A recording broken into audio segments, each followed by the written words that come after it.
This motherfucker stop. Sorry, dog.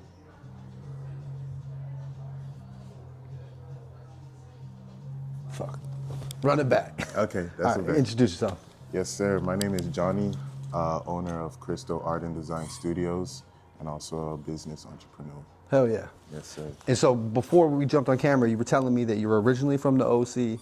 Yeah. What about that environment kind of turned you into an avid thrifter?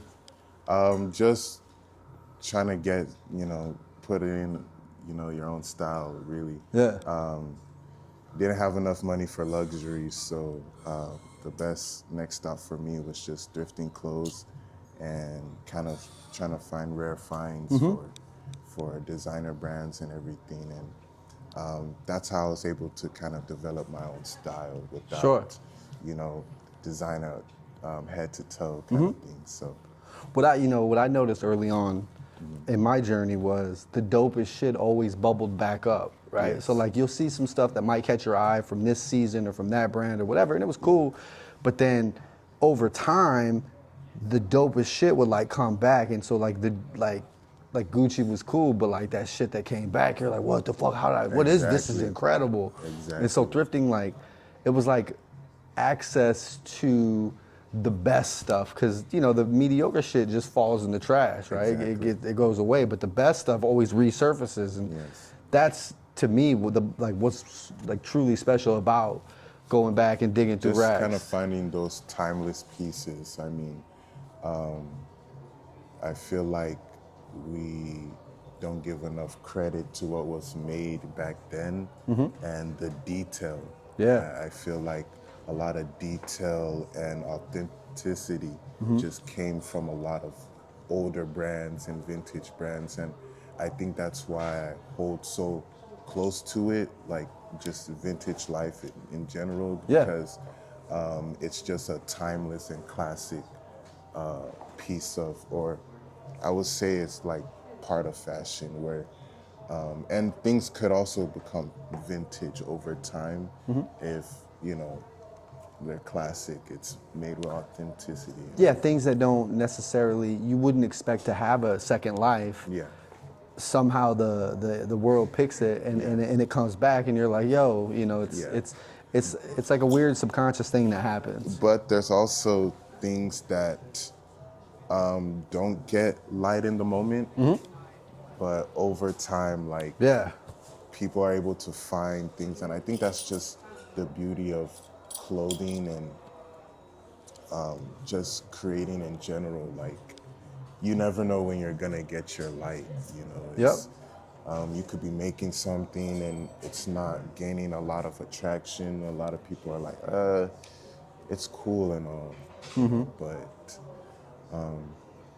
months, years go by, and somebody, maybe a famous It caught their eye and designer is it like, whoa. resurfaces. And now you're expounding on an idea that you thought was just, you probably thought it was the best thing at the time, but not everyone thought so. Yeah. That time came and maybe an influencer or designer came and saw your brand and now it expounds on it. What did you take from thrifting and interacting with that scene in Southern Cal? It was really just connecting with people that were interested in fashion. I think that was the first thing with, connecting with people in Cali and being in the thrift scene. Like, a lot of people, are so used to going to regular stores and everything and finding out outfits, and there was kind of like a gap between, getting new clothes and actually thrifting and finding things that aren't on the market anymore. So it was just about trying to build a community with friends and people that kind of get you, because not everybody is into secondhand. Well, they're just not built for it. Yeah.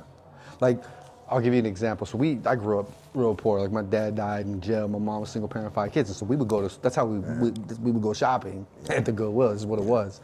And as time went on, I became like I enjoyed the different shapes and curves of whether it's the clothes or the furniture, plates, pans, whatever. Like For sure. it was more interesting to me. And so when I got married and I had my daughter, like I made it a point almost from the moment she could walk that we went to thrift stores and I introduced her to the different angles that exist in those spaces, the smells, the dust, because Target, it's cool, it has its place, but it doesn't have the same kind of life that those environments have. And That's beautiful. it's just one of those things, Like over time, generation, like this is what we do. Yeah. Then they pass it on. I just, it was really dope, like full circle moment. I brought her with me to Atlanta and took her to ThriftCon. And she got to see this big picture thing. And she was like, what the fuck, this is crazy, and you got Lil Yachty walking around, and she loves Tyler, the Creator, and he snuck in, wasn't on the bill or anything, but he was just there. And so like, now she's seeing something that she grew up with through me and her mom, associated with some of her heroes, right? And I got to watch, like it was already of interest to her, but I watched it imprint in that moment, right? It was special, it became special. Worlds, almost. Yeah, so that's dope.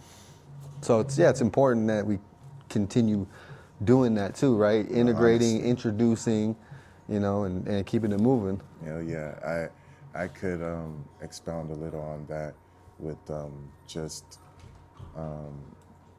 my parents too. Like my dad was really into leather and slacks.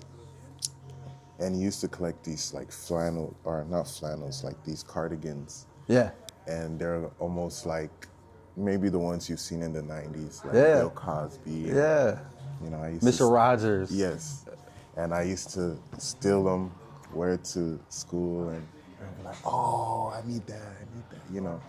So guaranteed it made him happy. Oh, for sure. And it was kind of like a wake-up call to be like, oh my gosh, like I don't gotta just shop at regular malls. I could just shop at my pop closet. The closet, Exactly. So and then being introduced to those shapes and colors, it opens your mind to a whole nother world, which then led to the expansion that you're living on now. And I think that's the best way to build your versatility with just anything you wear, from it being hip hop, vintage wear, just being able to wear clothes universally. You don't gotta stick to one,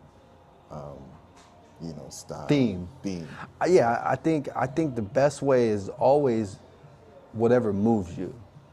Like it's not so much what genre or culture or identity it came from. Yes.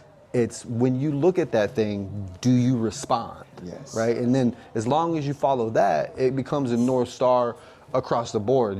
Everything that you do becomes this thing that's like, oh, I'm not going to go to this place or interact with that thing because it doesn't move me. Exactly. And I'm here, I'm alive, so that I can be moved, so that I can, express and exist in something that I definitely agree. I definitely agree. Oh yeah. But yeah, like I started my clothing brand about, I want to say 6 years ago. Okay. And it's been a journey, but I really want to,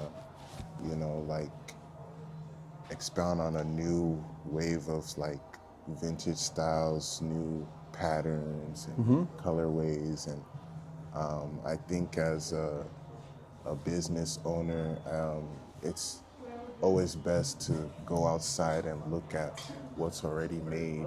Yeah. And get inspired by other people. Hit the road almost. Hit the road, yeah. Yeah. So that's one thing I kind of like doing to grow, just being able to get inspired by multiple things. Cause where is your stuff available right now? right now it's available on crystalartanddesigns.com. Right now I've been working on the background, just trying to create some new pieces. It's a whole motion. It's so it's on my site. Everything's available on my site. Dope. I'm planning on dropping some more clothes this year. Just I do secondhand like sewing, so I do a lot of one-of-one clothing, and Dope.